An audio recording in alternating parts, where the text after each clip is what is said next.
We've challenged you throughout the course of this season to share your passion for the Second Amendment, to give a brand new shooter a chance to find out what it truly means to find love at first shot.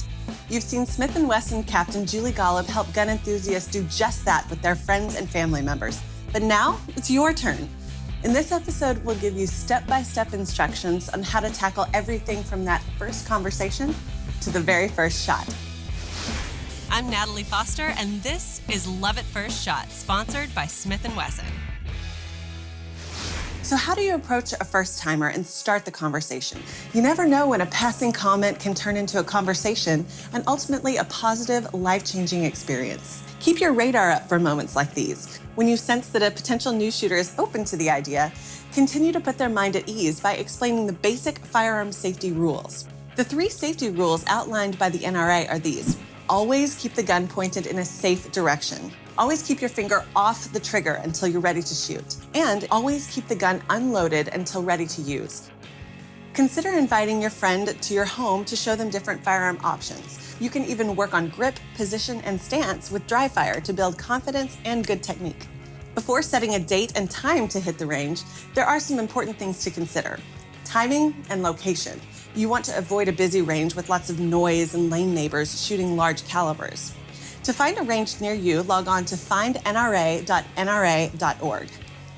Gun selection is one of the most important components of a successful first shot experience. Start on the smallest caliber possible, ideally a .22 for handguns and rifles, and light target loads for shotguns in 20 or 12 gauge. As the saying goes, less is more. 1 or 2 firearms of the same type in different calibers are more than enough for a first-time shooter.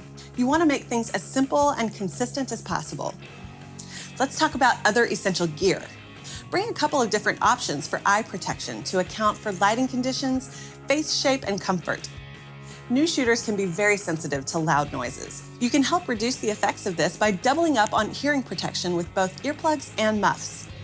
Now it's time to talk technique and instruction.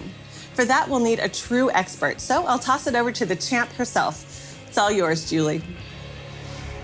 Bringing a new shooter to the range for the first time can be a rewarding experience for the both of you, and I'm gonna go over a few things to make sure it's a safe and fun time.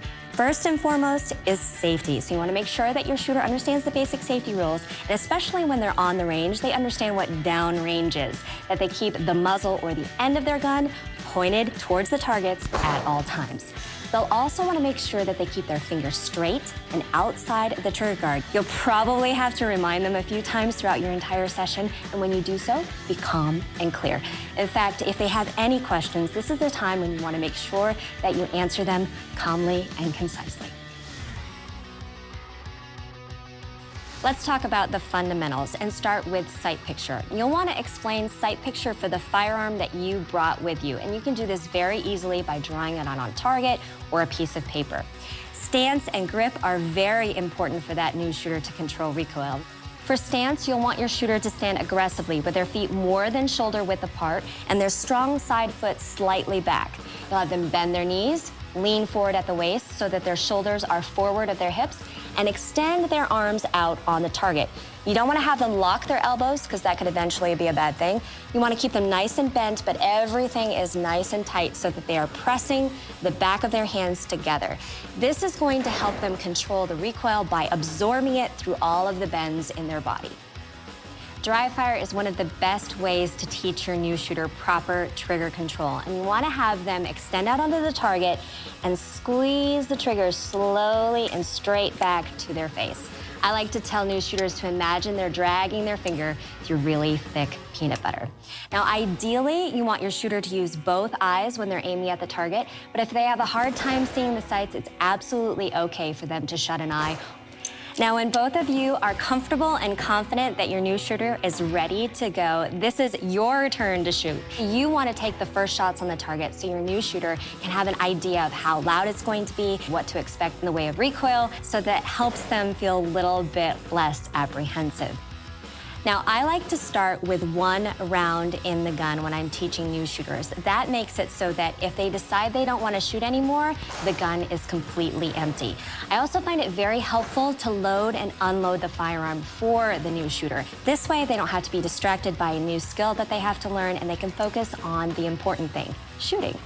Next, you want to make sure that they're in the right stance, and you'll hand them the gun with that 1 round, making sure that their finger is off the trigger until they're on the target and ready to shoot. Talk them through the shot, make them feel comfortable. You'll also want to position yourself in a way that you can control the recoil behind them and also secure the gun in the event that the shot really surprises them. A lot of first-timers start their range experience with a rifle, and I want to go over a few tips and tricks that will help you make this experience a positive one. First of all, the great thing about shooting from a bench is that everything is always supported. So we have some sandbags, our rifle, and the gun is always pointed downrange.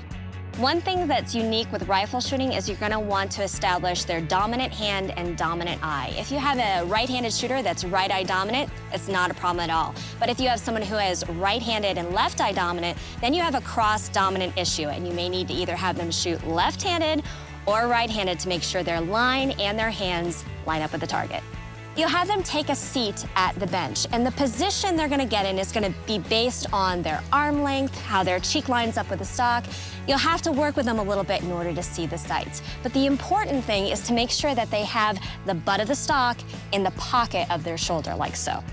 Their support hand can either hold the stock right here, or if they're more comfortable, they can rest it on the sandbag as well. You'll want to explain that the cheek needs to rest on the stock. At this point, you've explained what sight picture and trigger control are. So after they've dry fired the gun a few times and they feel very confident, they get down on the gun and make their first shot.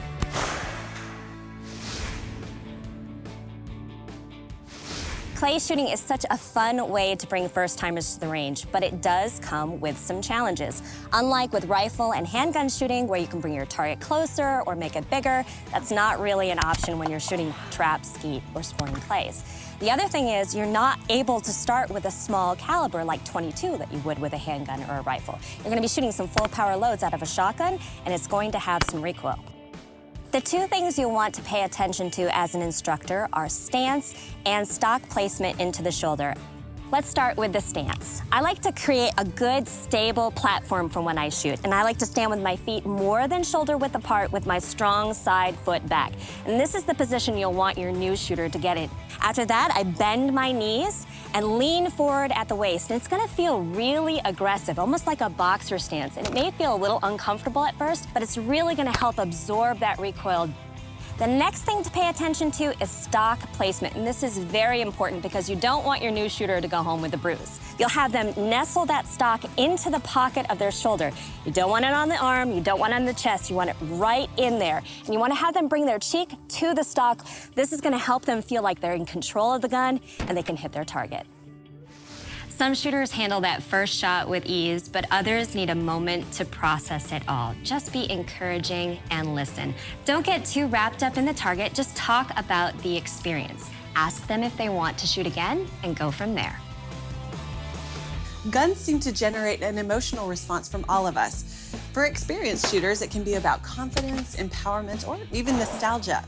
For new shooters, those emotions can usually be very different, so it's important to be sensitive to their needs and talk through the process. And of course, don't forget to share your experiences using the hashtag #LoveAtFirstShot. Keeping all of these tips in mind, you'll no doubt be successful at sharing your love of shooting and begin a ripple effect to shift how our nation views guns and gun owners.